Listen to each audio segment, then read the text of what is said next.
दक्ष के महल की विलासिताओं को त्याग कर वन में तपस्विनी के रूप में रहना आरंभ किया और शिव जी की घोर तपस्या की। शिव शिव शिव शिव शिव शिव शिव शिव आदे अनंत शिव योगी महादेव योगी महादेव आदे अनंत शिव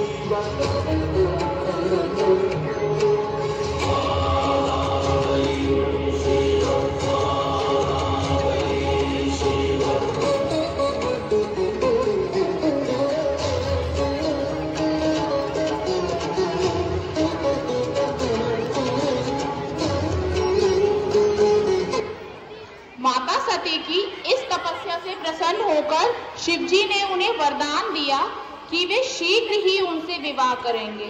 इस बात से अत्यंत खुश होकर वे अपने पिता के महल वापस आ गए, किंतु उनके पिता दक्ष को महादेव अपनी जमाता के रूप में स्वीकार नहीं थे, क्योंकि वे महादेव को सती के योग्य नहीं मानते थे।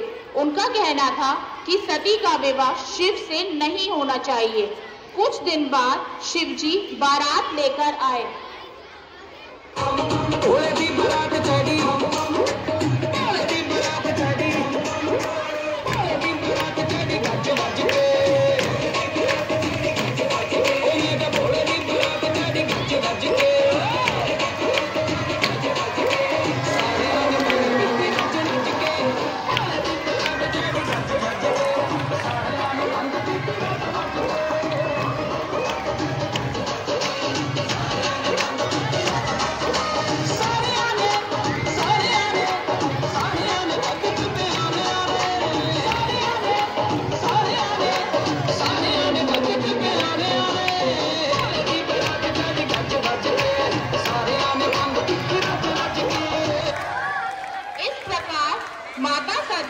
भगवान महादेव से विवाह करके उनके साथ कैलाश चली गईं।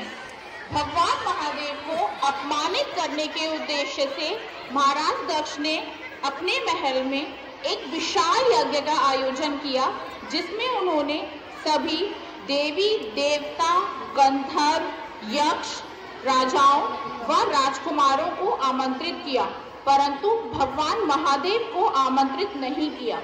माता सती को जब यह पता चला तो उन्होंने शिव से इस यज्ञ में सम्मिलित होने की अनुमति मांगी, परंतु भगवान शिव ने कहा कि उन्हें इस यज्ञ में सम्मिलित होने का निमंत्रण प्राप्त नहीं हुआ है, इसलिए कृपया आप वहां ना जाएं।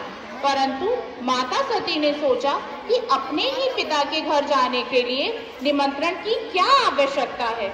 यह सोचकर वे अपने पिता के महल में चली गईं। जब वे अपने पिता के महल में पहुंची तो इतने भव्य आयोजन में अपने महादेव को ना बुलाए जाने का कारण अपने पिता से पूछने लगी। इस पर महाराज दक्ष ने कहा कि तुम्हारा घमंडी, तुम्हारा अघोरी महादेव इस भव्य आयोजन के योग्य नहीं है। इस बात को सुनकर माता सती क्रोधित हो गईं और अपने पति के इस घोर अपमान का उत्तरदायी स्वयं को मानकर उन्होंने हवन कुंड की अग्नि में स्वयं को समर्पित करके अपने प्राणों की आहुति दे दी। जब भगवान शिव को यह पता चला तो वे अत्यंत क्रोधित हो गए और फिर इस पूरी सृष्टि ने उनके क्रोध का विकराल रूप देखा।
शंकर हर हर शंकर जय जय शंकर जगिरा।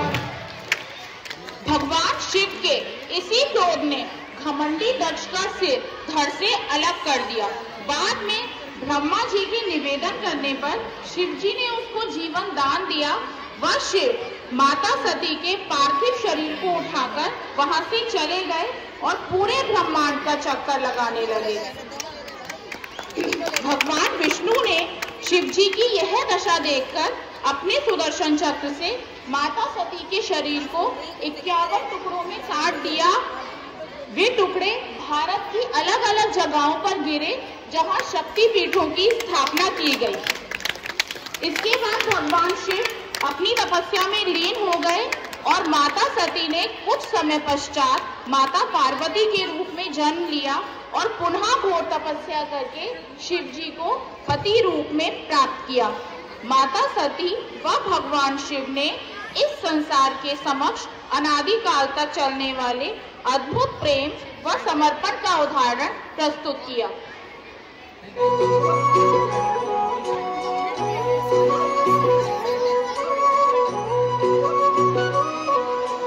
पार्वती बोली शंकर से, पार्वती बोली शंकर से, सुनिए भोलेनाथ जी, रहना है हर एक जन्म में मुझे तुम्हारे साथ जी। वचन दीजिए ना छोड़ेंगे कभी हमारा हाथ जी। ओ भोलेनाथ जी, ओ शंभुनाथ जी, ओ भोलेनाथ जी, ओ शंकरनाथ जी।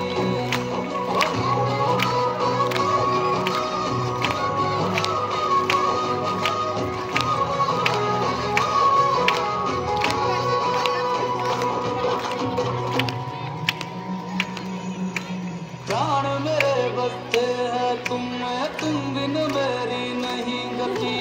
अग्नि कुंड में होके भस्म तुम हुई थी मेरे लिए सखी।